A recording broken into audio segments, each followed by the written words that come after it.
Sabi nga hindi mo naman mapili ang kamag-anak mo, Oo. pero sa kabila nun, talagang hindi ko naman akalain na magkakaganito. Ano ba ito? Para lang Magandang araw mga kababayan at mukhang napuno na nga itong Senator Amy Marcos at papangalanan na itong si Insan nagigil umano na maging Prime Minister dahil alam niya naman na sa kanyang sarili mga kababayan po natin na wala naman itong tsansa na manalo kung tatakbo itong presidente. Naku po, hindi nga nananalo sa pagkasenador pagkapangulo pa kaya na kahit anong gawin niyang napakaraming tarpulin, pamimigay ng bigas, ayuda. Naku po, siya pa rin ang pinakakulilat sa survey at sa apat na matataas na opisyal ng ating gobyerno, siya pa rin ang pinakalas na performing leader sa ating bansa. So, saan siya ngayon pupulutin? At nakita po natin, noong nakaraang inilabas na survey, ay mas naunguna pa nga si Tulfo eh. So hindi pa sinisiraan yan. So ibig sabihin, kung hindi sinisiraan si Vice President, hindi angat na yon. So tingnan nyo mga kababayan po natin, siya naman panira ng panira, ginagamit ang kanyang mga alipores, mga bragger at mga trolls, bagsak pa rin mga kababayan po natin. Kaya mukhang papangalanan na ni Senator Amy, itong si Insan na mikos-mikos ika nga. the Constitution is not for sale. Mahiya naman tayo, kaluluwa ng bayan natin yan, ibebenta sa... Oo. Nagkakabuko lang ba? Eto masaya, nag-umpisa sa 100 pesos per signature. Ngayon, 40 na lang. Doon sa ibang lugar naman, 1,000 lang kasi ayaw pumirma. Bira talaga. Ano ba yan? Ko, bakit nagpapakamatay? Layo ng 2020, bira naman. No? Oo. Pero ang akin, kasi ang sinasabi lagi, economic provisions, kinakailangan daw paltan sa ating konstitusyon dahil wala daw papasok na investment. Hindi naman totoo, parating binibida na bilyon-bilyon yung pledges at bumabiyahe si Presidente, minamarket ang Pilipinas. Anong sinasabi na walang pinapasok? Higit sa lahat, alin ba talaga ang papaltan? Kung economic provisions, ituro nila, ilista nila saan ba yun? Dahil nung panahon ni Presidente Duterte, nakita naman natin, pwede naman paltan by law, pa isa-isa. At kinaya naman natin yun, dun sa Public Services Act, yung telecommunications nga, covered dun eh. Yes. Tapos yung retail trade, para yung maliliit na tindahan, pwede nang pumasok yung mga foreigner. At pati na rin yung hawak ko, yung Foreign Investments Act, para malawakang pinaltan yung pwedeng pasukan ng foreigner. Hindi ko nga maintindihan, pwede naman pala yung paisa-isang ganon, hindi ka naman gagastos ng 14 billion, Yeah. at hindi naman magkakagulo yung buong mundo at talagang kung ano-ano na naiisip natin at 20 million ang kada distrito. Actually mga kababayan po natin, itong sinasabi nilang panukalang batas at ang kagustuhan nila na makapasok nga itong foreign investors, so direct foreign investors na gagawin mga kababayan po natin, ay mukhang ito ay front lamang. Itong pag-amend ng ating constitution ay front lamang sa economic, kung ang issue ay economic provision. Dahil mukhang nakikita po natin mga kababayan na ang kanilang tinatarget ay itong political amendment mga kababayan po natin, na gusto nila sila ang mananatili sa pwesto kung matapos man itong termino ni Pangulong Marcos. Di ba sinabi na nga ni Secretary Roque, itago natin sa pangalan ni Speaker Martin Romualdez, Yes. na yun nga, nanggagaling sa liderato ng Kongreso. Ano bang pakay nila? Hindi pa pwede mag-usap na lang ng maayos kung ano man yun. Yan na yun mga kababayan po natin. Nabanggit niya ng pangalan ni Speaker Speaker Martin Romualdez.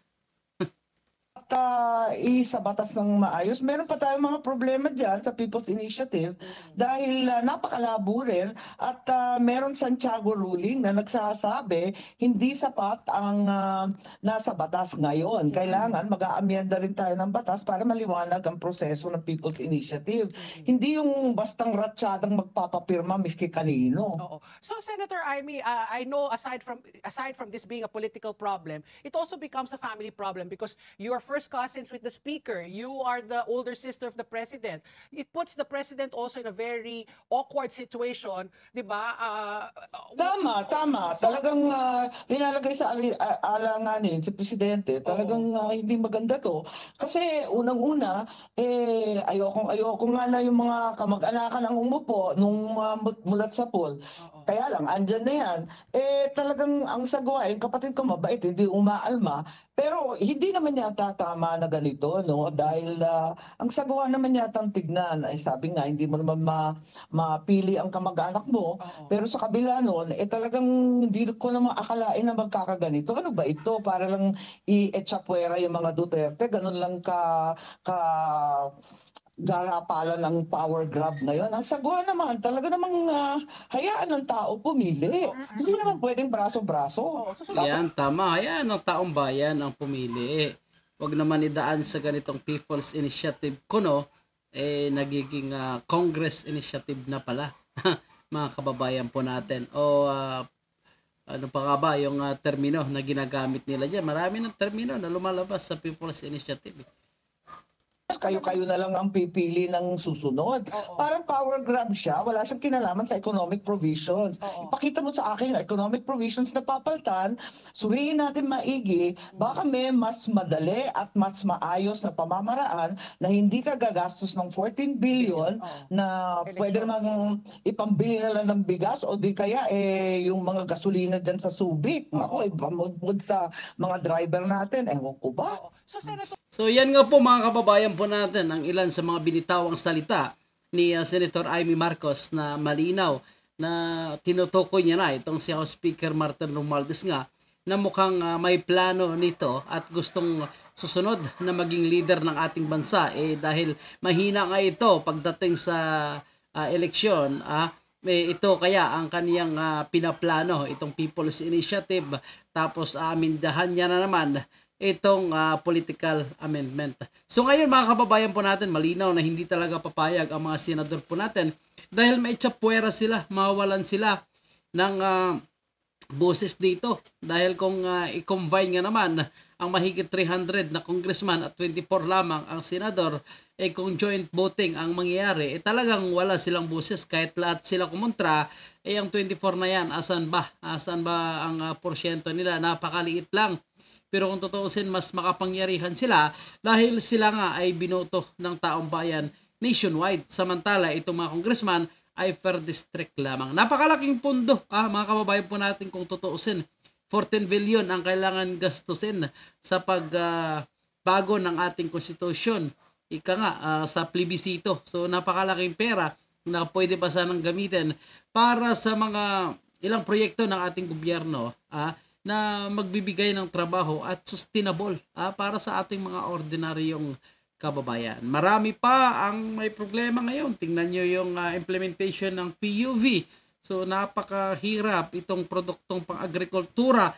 Kulang-kulang pa ang ating production na hindi po tayo magiging self-sufficient kung patuloy po na mag-import ang ating gobyerno.